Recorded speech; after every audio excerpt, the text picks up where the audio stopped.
E aí, galera, tudo bem? A gente vai continuar aqui nossas aulas de ELT 035, Circuitos Eletrônicos Analógicos, né, para o curso de Engenharia Elétrica da UFMG. Até o momento, na nossa disciplina, a gente estava discutindo as partes, os estágios internos de um amplificador operacional. A gente discutiu até o momento os dois primeiros estágios, né, na parte 1 e na parte 2 da nossa disciplina, onde a gente apresentou a célula de ganho, que é o também chamado de estágio amplificador de tensão, e o par diferencial, que é o estágio de entrada do nosso amplificador. A associação desses dois estágios, né, em um amplificador multiestágio, no caso, já dá basicamente a grande parte das figuras de mérito que a gente encontra no amplificador operacional tradicional, né? A questão é que a saída do segundo estágio, ela apresenta uma altíssima impedância, seja por causa da própria célula de ganho, que é constituída basicamente como um amplificador emissor comum, cuja resistência de saída é a resistência de Early do transistor, que é relativamente grande, e pode ser modificada ainda, por exemplo, usando uma estrutura cascode, que uma das suas características é aumentar significativamente a resistência de saída em relação à célula básica ainda, ou pelo uso de fontes de corrente que também apresentam com característica uma resistência de saída de como carga do nosso estágio também bastante elevada. De uma forma ou de outra, a gente encontra uma impedância de saída do segundo estágio muito grande. O problema é que se a gente montasse um amplificador operacional só com essas duas etapas e acoplasse uma carga a esse circuito, como a impedância de saída seria grande, a gente teria uma grande perda do ganho do amplificador no acoplamento com a carga, que chama de efeito de carga. E isso não é interessante, né?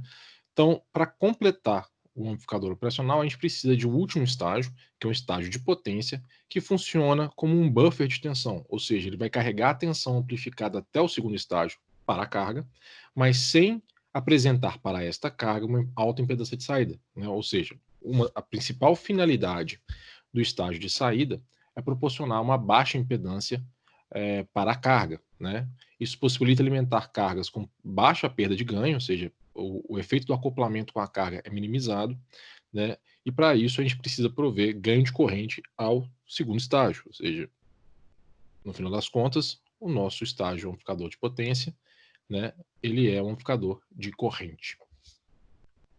Uma coisa importante para a gente entender para discussões futuras é que o último estágio, diferentemente dos dois primeiros, ele não lida com pequenos sinais, ou seja, aquela consideração que a gente tem de que a gente vai polarizar o nosso estágio de saída e aplicar sobre ele uma pequena perturbação sobre a corrente de polarização, e isso será amplificado para depois, não é verdade, né? Esse último estágio ele encontra uma grande variação de tensão, né? Porque ele pega exatamente a saída do segundo estágio, que já é um estágio com um altíssimo ganho de tensão, né? E consequentemente, como ele vai alimentar a carga, ele também vai lidar com correntes mais elevadas. Então, ele é um circuito que trata com grandes sinais ao invés de pequenos sinais. Do ponto de vista de modelagem, a gente ainda pode usar os conceitos de pequenos sinais que a gente usa para definir os amplificadores? Podemos, mas a gente tem que tomar muito cuidado nas definições que a gente vai empregar, né? Mais para frente a gente pode discutir um pouco mais sobre isso. Agora, quais são os parâmetros importantes desse estágio de saída que a gente vai discutir agora? O primeiro deles, o primordial, é a linearidade, porque o objetivo do estágio de potência, então, é fazer esse acoplamento entre o segundo estágio do amplificador operacional e a carga. E eu quero que isso seja feito sem alterar a forma de onda que foi amplificada até o segundo estágio, né? Então, eu quero que esse circuito tenha uma ótima linearidade e apresente uma baixa distorção, né? Uma forma de medir a distorção deste estágio é através de uma métrica chamada THD ou DHT, que é o Total Harmonic Distortion, né? Que é basicamente uma medição do valor eficaz dos harmônicos na saída de um circuito dividido pelo sinal fundamental, pensando num sinal de teste senoidal. Isso vai medir o quanto de conteúdo harmônico um determinado circuito vai produzir sobre um sinal senoidal puro, né? Quanto menor for esse valor, mais próximo de zero, melhor a linearidade de um circuito, né? Outro parâmetro também importante é a eficiência. Por quê? Porque como o estágio de potência lida com correntes mais elevadas, ele acaba tendo também uma maior dissipação de potência em relação aos demais estágios de um amplificador, né? E se essa eficiência for muito pequena, significa que eu tenho que gastar mais recursos na refrigeração deste meu amplificador, seja usando um dissipador, seja aumentando a área de pastilha para fazer essa dissipação, né? De qualquer forma, uma solução ou outra eleva o custo da solução, né? Bom, como a gente falou, o estágio de potência nada mais é do que um buffer de tensão, né? Um amplificador de corrente que a gente coloca na saída do nosso circuito. Só que, enquanto o amplificador coletor comum, por exemplo, que é um buffer de tensão que a gente conhece, poderia ser um bom exemplo de um estágio de potência, a gente vai ver que existem várias soluções, várias topologias que podem ser usadas para implementar a função de estágio de potência. A gente consegue aglomerar todas as soluções possíveis em algumas classes de amplificadores, que a gente vai discutir agora, né? A primeira delas é a classe A, né? O exemplo do coletor comum, ele se encaixa dentro da classe A, que é um circuito onde a gente vai ter uma polarização CC razoável, né? E nosso transistor de potência, do estágio de potência, ele vai conduzir 360 graus da corrente de carga, ou seja, toda a corrente de carga. No final das contas, o transistor de potência estará operando na região linear, e com isso, eu espero desse circuito uma ótima linearidade, uma baixa distorção, mas também como ele vai ter uma corrente de polarização significativa, ele também vai apresentar uma alta dissipação de potência, consequentemente, uma baixa eficiência, né? A próxima classe é a classe B. A classe B é um circuito onde eu tenho, no mínimo, 2 transistores de potência e cada transistor irá conduzir 180 graus da corrente de carga, né? Qual que é a vantagem? A vantagem é que agora eu tenho uma corrente de polarização que é basicamente a média de uma semicenoide ali, né? Consequentemente muito menor que a corrente de polarização que existe no classe A, e com isso eu tenho menos perdas, né? Agora, tem um problema também. Como cada transistor conduz só metade da corrente de carga, na passagem de condução de um transistor para o outro, a gente acaba tendo uma zona morta onde nenhum dos dois transistores conduz, que produz uma distorção que a gente chama de distorção de crossover. A gente vai voltar a esse assunto mais para frente. Mas isso degenera um pouco a qualidade da reprodução do sinal do amplificador, né?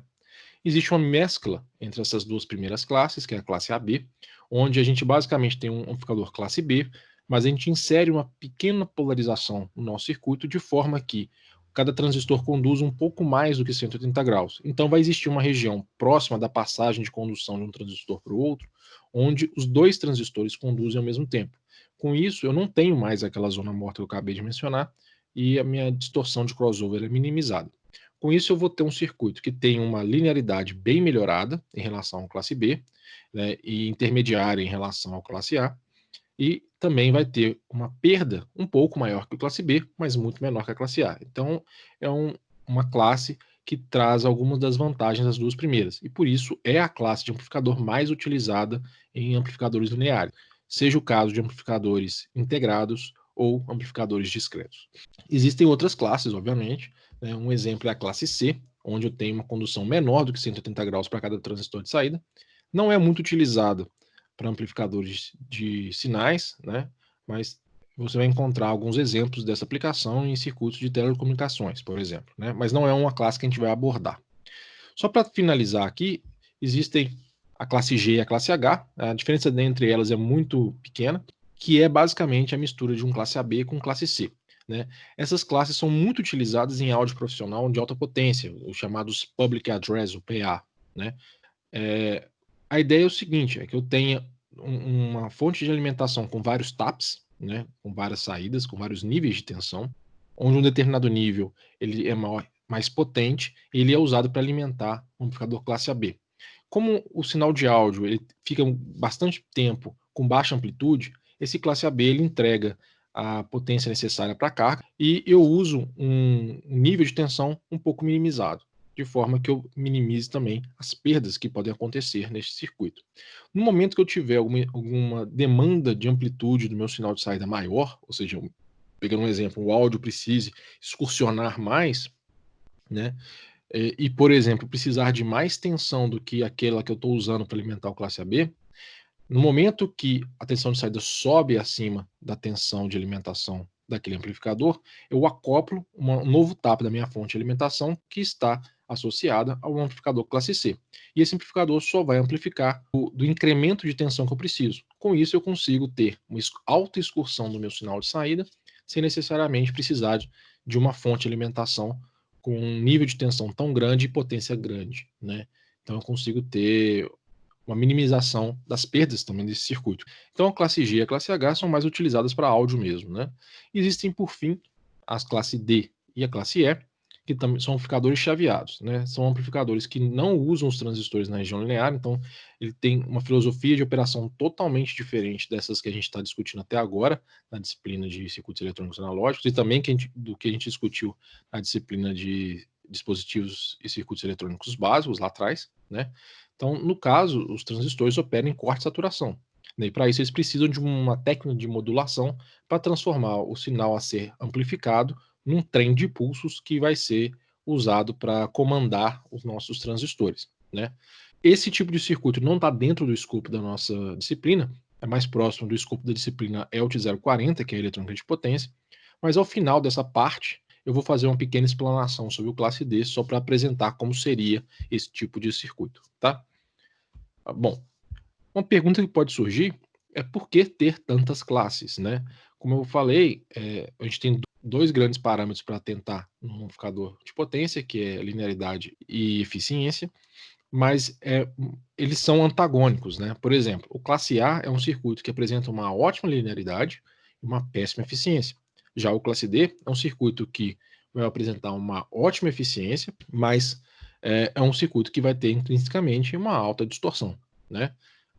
Então eu tenho um trade-off entre esses dois parâmetros que eu tenho que atentar, e as classes aparecem para tentar encontrar um ponto mais otimizado entre esses dois, né? E por isso que em circuitos lineares acaba se usando mais o amplificador classe AB, porque ele tem uma linearidade razoável e também uma eficiência mais interessante. Beleza? Bom, por uma questão de extensão do vídeo mesmo, eu vou dedicar um vídeo para cada classe, né? Então, o restante deste vídeo aqui será para te discutir um pouco a classe A, né? E depois eu vou apresentar vídeos para a classe B, a classe AB e um vídeo final para a classe D, beleza? Nós não vamos discutir nessa disciplina nem a classe C, nem a classe G, ok? Então vamos começar a falar um pouco sobre a classe A. Então, recapitulando, a classe A é um tipo de circuito de saída onde a gente conduz 360 graus da corrente de carga e é um circuito que a gente espera que apresente uma baixa distorção e uma alta dissipação de potência. Beleza? O CEDRE apresenta esse exemplo aqui de implementação. Eu só gostaria de explicitar que, por exemplo, esse circuito aqui de baixo que eu estou circulando, né, ele na verdade é uma forma de implementação de uma fonte de corrente. Então, se eu fosse redesenhar esse circuito, a gente vai encontrar algo deste tipo aqui, né? Corrente I, que a gente pode ver é basicamente um coletor comum, né? Como eu comentei, o coletor comum é um exemplo de implementação da classe A, beleza? Então, exatamente um coletor comum. O que a gente sabe é que o ganho de tensão aqui, PO sobre VI, é basicamente 1. Mas existe uma variação de impedância, né? Porque a impedância de saída, vista neste terminal de saída aqui, é basicamente a impedância que tiver acoplada na entrada aqui, né? Dividida por beta mais 1. Basicamente, né? Existem a resistência de emissor aqui, que pode ser contabilizada, mas é basicamente isso. Então, eu consigo reduzir a impedância de saída em relação à impedância acoplada no terminal de entrada do nosso circuito. Então, essa é a finalidade, afinal das contas, deste tipo de estágio. Agora, só para a gente entender como essa fonte aqui funciona, não que ela seja a única forma de implementação, a ideia é o seguinte, é que esse circuito aqui com o resistor e o Q3, que é o nosso diodo, vai determinar uma tensão de base emissor para o transistor Q2, e como o transistor Q2 ele tem uma relação entre tensão de VBE e corrente IC, que é uma exponencial, uma vez que eu setar um valor de tensão, eu estou setando também um valor de corrente, né? Obviamente que essa implementação aqui ela não é muito prática, porque é difícil você ajustar a tensão VBE, né, para calibrar finamente a corrente de polarização. Existem outras implementações de fonte de corrente que podem ser utilizadas, mas o Cedro escolheu isso aqui só por uma questão de discussão. beleza? Então é isso que a gente vai se basear para essa discussão agora. Então é o seguinte, gente, uma coisa que a gente pode fazer com esse circuito é traçar uma relação entre a tensão de saída e a tensão de entrada, que a gente chama de característica de transferência. Se a gente for traçar para esse circuito, a gente vai encontrar isso aqui, né? Então, grande parte do tempo a gente pode ver que o nosso circuito tem essa relação linear 1 para 1, né? Como a gente falou, o ganho desse circuito é aproximadamente 1, né? Então, a gente tem essa relação linear que é onde a gente quer operar o nosso circuito. Acontece que, se eu começar a aumentar a minha tensão de entrada, né, que obviamente vai levar ao aumentar a minha tensão de saída, eu vou estar também espremendo a minha tensão VCE do meu transistor Q1, né? Afinal das contas, a tensão VCE nada mais é do que a tensão de alimentação menos a tensão de saída. Se minha tensão de saída é uma senoide, com amplitude crescente, por exemplo, à medida que a tensão for subindo, né, e chegando próximo do pico, eu vou estar diminuindo a tensão VCE. Agora, existe um valor mínimo para essa tensão VCE, que é a tensão VCE-SAT. A gente considera, teoricamente, isso aqui em torno de 0,2 volts, mas na prática depende de cada tipo de transistor que a gente for utilizar, né? Então, quando a gente chega nesse ponto, o meu transistor não consegue mais absorver essa queda de tensão, ele vai saturar. E a partir daí, eu não tenho mais uma relação linear entre tensão de entrada e saída. O que eu vou ter é uma tensão de saída grampeada em VCC menos VCE-SAT. Então aqui é uma região onde o meu circuito entra em saturação, beleza? Então essa é a região de saturação. Para o lado negativo, ou seja, quando eu tiver nessa região aqui do semicírculo negativo, ou seja, a minha tensão VI está ficando menor do que zero, o que acontece é que a minha corrente de carga está fazendo este sentido, né? E ela vai ser composta, no final das contas, pela corrente injetada pelo transistor Q1 e também vai existir uma composição com a corrente de polarização I, né? No limite, o que pode acontecer é a corrente de carga ser igual à corrente I. Por quê? Porque se eu tiver uma corrente de carga maior do que a corrente I, significaria que o meu transistor Q1 estaria conduzindo uma corrente para cima, que a gente sabe que não é uma condição realística, né? Então, a máxima corrente negativa possível para esse circuito é IL igual a I, né, que está determinada nessa saturação aqui. Beleza? Então, esse é um limite de saturação importante, né? Ou seja, uma tensão mínima possível para esse circuito, que é I vezes a resistência de carga. Agora, obviamente, eu posso projetar o meu circuito para que esse ponto aqui aconteça com uma tensão menor do que a desenhada aqui de exemplo, né? Agora, vamos imaginar que eu possa ajustar isso para ter uma tensão muito baixa nesse limite inferior. Vai acontecer um outro fenômeno, que é, à medida que a minha tensão negativa vai se aproximando do seu pico, eu também vou estar espremendo a tensão VCE do meu transistor Q2, né? E quando esse VCE atingir o VCE SAT, eu também vou ter um ponto de saturação.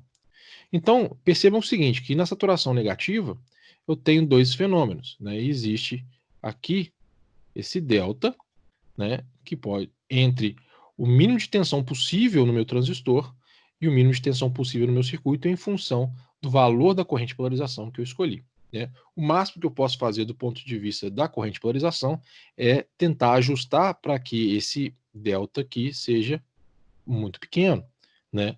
E aí, neste momento, é o momento onde eu posso ter a máxima excursão da minha tensão de saída, porque eu vou ter uma saturação simétrica entre o lado positivo e o lado negativo, beleza? Mas é importante saber que no negativo eu vou ter esses dois fenômenos que vão determinar a saturação do meu circuito, né, que podem impactar o desempenho do meu amplificador, ok? Agora, uma vez entendida a linearidade do nosso circuito, né, em qualquer região que a gente gostaria que ele operasse, a gente vai discutir um pouco sobre questão de eficiência.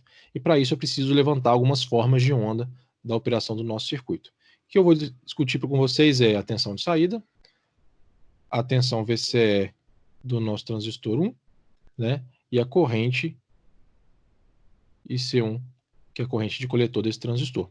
Lembrando que a corrente IC1 ela tem que ser igual à corrente de carga mais a corrente de polarização, né, por lei de Kirchhoff mesmo, e desprezando a corrente de base do nosso transistor, né, só por uma questão de simplicidade, né, e que minha tensão VCE1 nada mais é do que a tensão de alimentação menos a tensão de saída. Para essa discussão, eu vou tentar encontrar o melhor caso possível, para a gente tentar ver qual que é a máxima eficiência teórica possível para um classe A, né? Para isso, eu vou fazer algumas premissas. Primeiro é que a corrente de base do nosso transistor é aproximadamente zero, né? Segundo, que a minha tensão VCE-SAT, ela também é zero. Ou seja, eu estou desprezando as quedas de tensão no nosso circuito. Além disso, eu vou assumir que eu consigo ajustar a minha corrente de polarização de forma que este delta aqui é zero. Beleza? Com isso, eu estou querendo dizer que a corrente de polarização ela é igual a um VCC sobre RL, né? Por quê? Porque a tensão mínima é menos VCC com VCE-SAT, eu estou assumindo VCE-SAT igual a zero, então estou assumindo que a tensão mínima possível para o meu circuito, então, é menos VCC, beleza? Tá. Uma vez que tenho essas premissas, então posso definir algumas formas de onda, como essas que estão aparecendo aqui.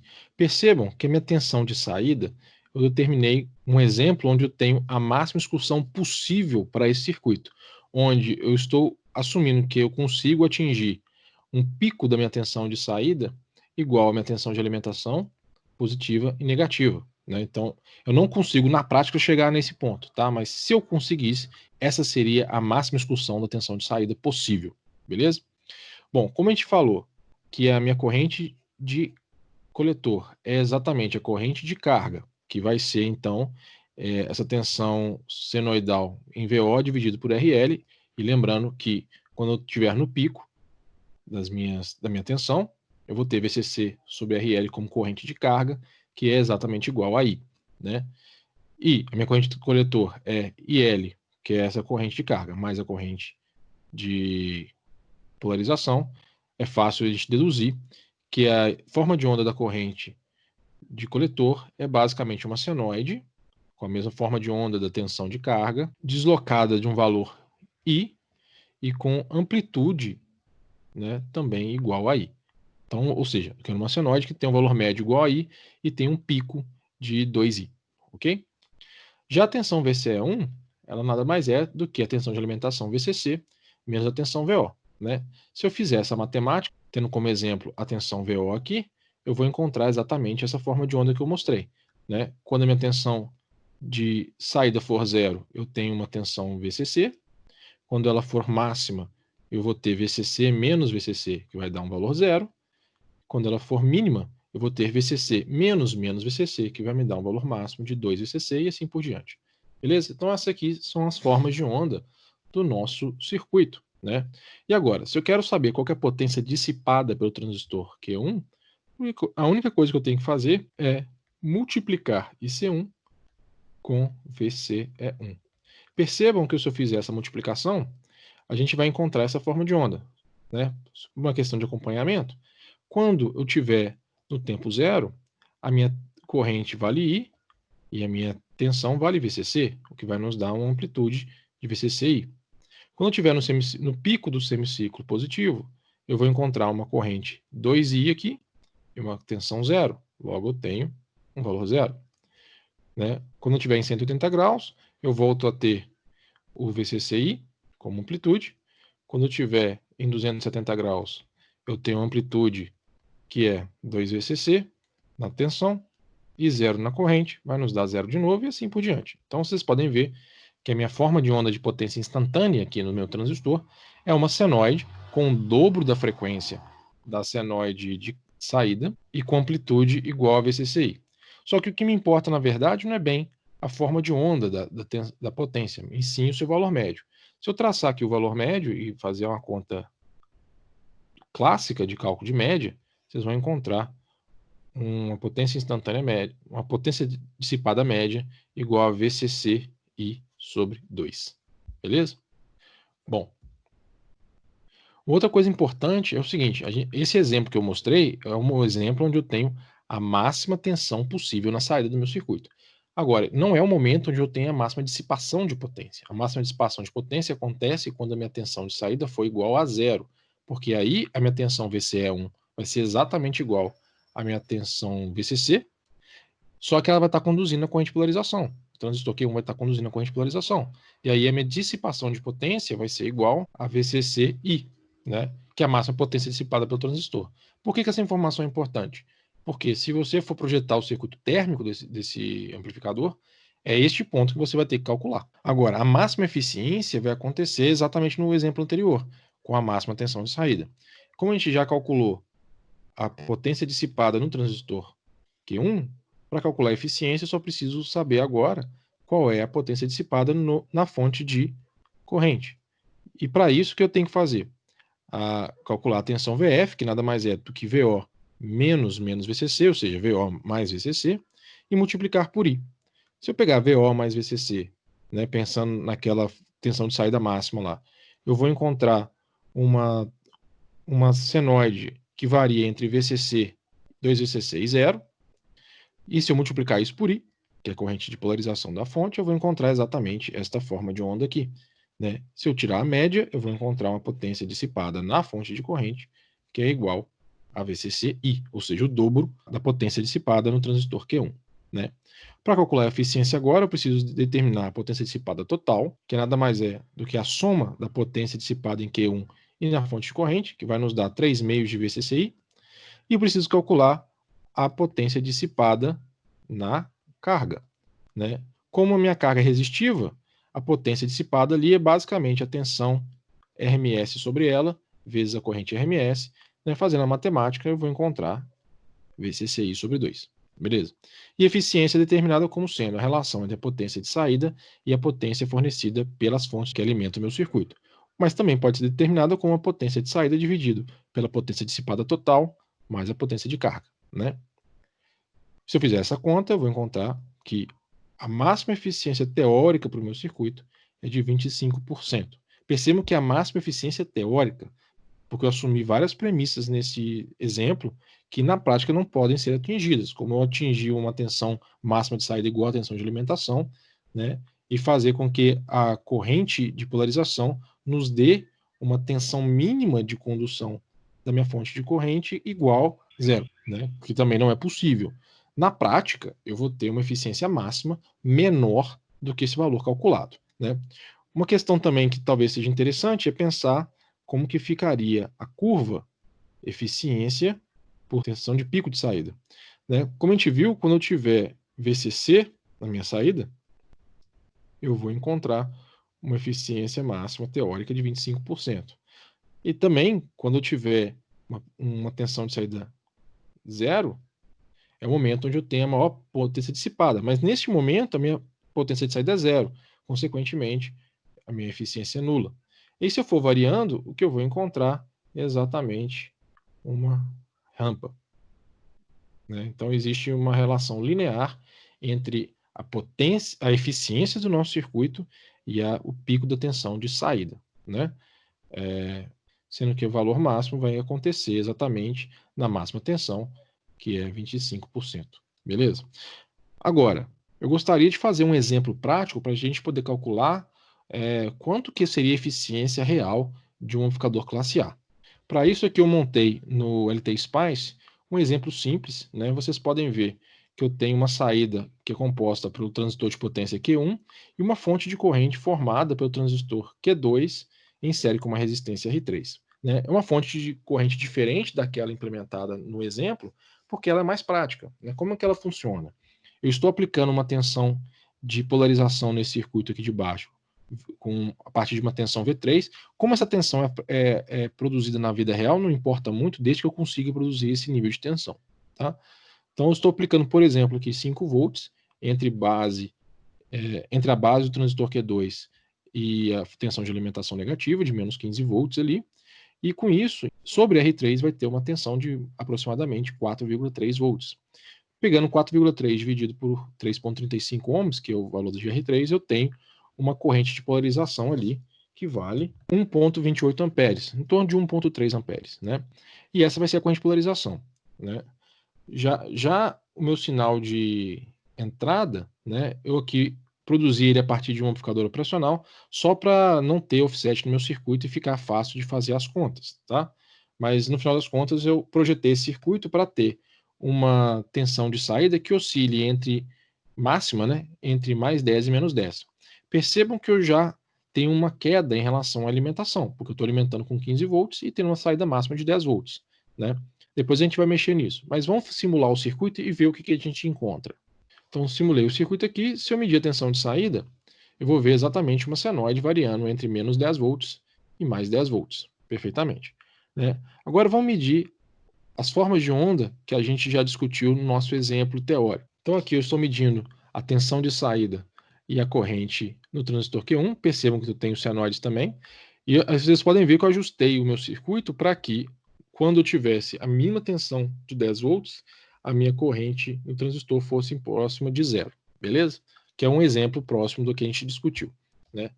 Agora, se a gente for ver a tensão sobre o transistor Q1, a gente pode ver que ela também é uma senoide, né? Só que em vez dela estar variando entre 2 VCC e 0, ela varia entre algo menor, ou seja, ela está com um pico aqui em torno de 25 volts e um mínimo em torno de 5 volts, né? Por quê? Porque eu não estou chegando no nível de tensão máximo que é igual à tensão de alimentação. Como tem um gap ali, né, uma distância, eu vou ter uma tensão que vai ser menor do que aquela que a gente apresentou no nosso exemplo, beleza?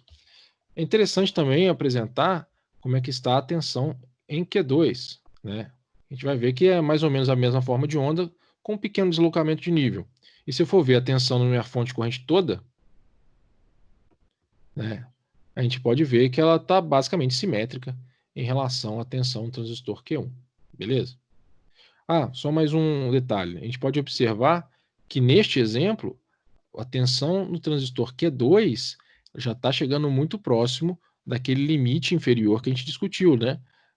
Vocês podem ver que a tensão mínima nessa forma de onda ciano aqui está muito próximo de zero. O que indica que se eu tentar diminuir mais a minha tensão, ou no final das contas aumentar a amplitude da minha tensão de saída, eu vou despolarizar o meu transistor Q2. Beleza? A gente pode avaliar isso daqui a pouco. Então, observem que a gente tem as formas de onda parecidas com aquelas que a gente discutiu na teoria, só que a tensão nos transistores ela vai ter uma margem, porque eu não estou atingindo a máxima tensão possível teórica do meu circuito. Beleza? Agora a gente pode calcular também as perdas, né? Para isso eu vou desenhar outro plot aqui. Então observem essas formas de onda. O que eu fiz aqui é o seguinte: eu estou apresentando a tensão de saída, só para a gente ter uma referência. Em azul, aqui no segundo plot, eu tenho a potência na carga. E aqui no último plot, eu tenho as potências dissipadas no circuito de saída. Em vermelho, a potência dissipada no transistor Q1. E em ciano, a potência dissipada na minha fonte de corrente, ou seja, no transistor Q2, mais na minha resistência R3. Beleza? Vocês podem ver que a minha potência dissipada na minha fonte de corrente, ela tem aquele formato senoidal com a mesma frequência do meu sinal de saída, como a gente discutiu, só que ela não toca o zero, porque eu agora tenho uma margem de tensão, o que vai diminuir o ripple da minha potência instantânea, né, o que não acontece naquele exemplo teórico que a gente discutiu anteriormente. Da mesma forma, a minha potência no meu transistor Q1, ela não é exatamente uma senoide com o dobro da frequência do meu sinal de saída, porque, de novo, eu tenho uma margem de tensão que vai alterar essa forma de onda, beleza? Então, as formas de onda de potência são um pouco diferentes do que a gente discutiu teoricamente. Agora, de novo, o que nos importa não é necessariamente a potência instantânea, e sim a potência média. Então, se a gente vir aqui, segurar o Ctrl e clicar com o botão esquerdo sobre o label da nossa potência, a gente vai encontrar a potência média. Então, a potência média de carga, para esse exemplo, é exatamente 6,25 watts, beleza? Já a potência dissipada no meu transistor Q1, ela é igual a 12,6 watts. Vocês podem perceber que já é bem maior do que a potência de saída. Só por esse transistor a gente já teria uma eficiência muito ruim. Agora, olhando para a fonte de corrente, eu já tenho uma potência dissipada de 18,95 watts. Beleza? Né? Com isso, se eu calcular agora a eficiência, né, eu vou encontrar uma eficiência de 16,5%. Perceba que é uma eficiência mais prática, né? Já que eu, como comentei, aquela eficiência máxima de 25% é teórica. Na prática é nessa ordem aí, 15%, 16%. Só para a gente ter uma noção, Isso significa que, para produzir 6,25 watts na minha saída, a minha fonte de alimentação deve ser capaz de entregar aproximadamente 38 watts, né? Ou seja, em torno de 40 watts. Percebam que eu preciso de uma potência muito grande na entrada do meu circuito para produzir uma potência muito pequena na saída, né? E o que aconteceu com essa diferença? Ela vira potência dissipada dos meus transistores, no final das contas, calor, e esse calor vai ter que ser retirado do circuito para a gente não ter uma elevação significativa de temperatura nos nossos transistores. E com isso eu preciso de dissipadores ou de áreas mais elevadas, né? Então mostra que o nosso amplificador classe A é um amplificador que tem efetivamente uma baixa eficiência. E agora, e do ponto de vista de distorção? Né? Vocês podem observar aqui no meu esquemático que eu incluí esse comando .fur, que vai pegar a minha tensão de saída, né? Ela tem 1 kHz no caso, e vai fazer a análise de Fourier com 51 harmônicos. Né? Se a gente vir aqui em View Spice Error Log, a gente consegue enxergar primeiro o nível DC, que é a tensão de offset, que é muito pequena, né? Todos os harmônicos, né? E no final das contas, ela calcula para a gente a THD, né? Que está em torno de 0,07%. Não é a melhor possível, né? A gente pode projetar esse circuito para ser melhor do que isso, mas já dá para ver que é uma distorção muito baixa, né? E se a gente olhar aqui a nossa tensão de saída, ela é muito bonitinha, né? Não tem muita distorção visível e a distorção calculada realmente é muito baixa, mostrando que o circuito tem uma ótima linearidade. Agora, por que eu projetei esse circuito para ter aquele gap de tensão, que obviamente afeta a eficiência? Se a gente for aumentar aqui, aumentar só um pouquinho a nossa tensão de entrada, a gente já vai ver que vai existir uma saturação, percebam aqui embaixo, da nossa tensão de saída. Por quê? O transistor Q2 ele já estava com uma tensão mínima muito pequena, e aí ele satura e o circuito para de funcionar, né? Obviamente, isso vai ter impacto em quê? Se eu for ver agora a distorção harmônica, eu vou encontrar já 2%. Mostra que realmente eu estou distorcendo muito o meu circuito. Ah, Thiago, aumenta a corrente. Beleza, vamos aumentar a corrente. Reduzir a resistência para 2 ohms, o que vai nos dar uma corrente agora, em vez de 1,3 amperes, de 2,15. Então, aumentei significativamente a minha corrente de polarização. Como fica o circuito? Vocês podem ver que realmente melhorou, mas dá uma olhada aqui na potência no meu transistor Q1. Vocês percebem esse afundamento? O que está acontecendo?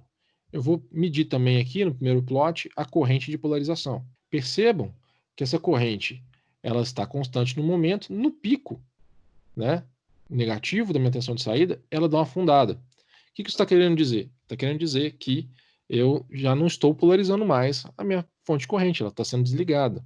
Ou seja, ela está entrando em saturação. Por quê? O transistor Q2 ele está sendo saturado. Né? Isso impacta muito a minha distorção? Bom, para este exemplo, provavelmente não. Né? Pode ver que aumentou pouco, 0,09%. Por quê? Porque eu estou só tendo um primeiro instante de despolarização da minha fonte de corrente quando eu já estou no pico. Agora, se eu quiser aumentar mais ainda a minha tensão de saída, por exemplo, eu vou começar a ver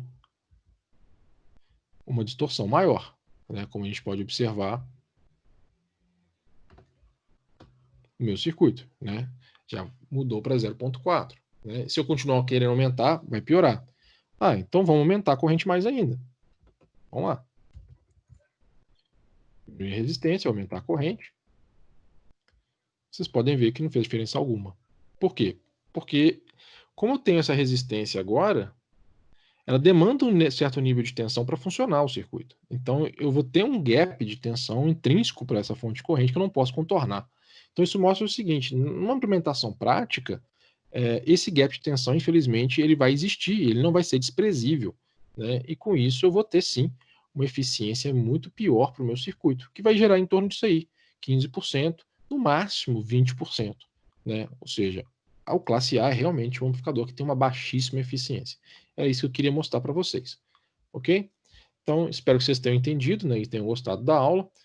Na próxima aula, a gente vai discutir um pouco sobre a classe B. Caso vocês tenham alguma dúvida, vocês podem interagir comigo para saná-las, ok? Então, um grande abraço, até a próxima aula. Tchau.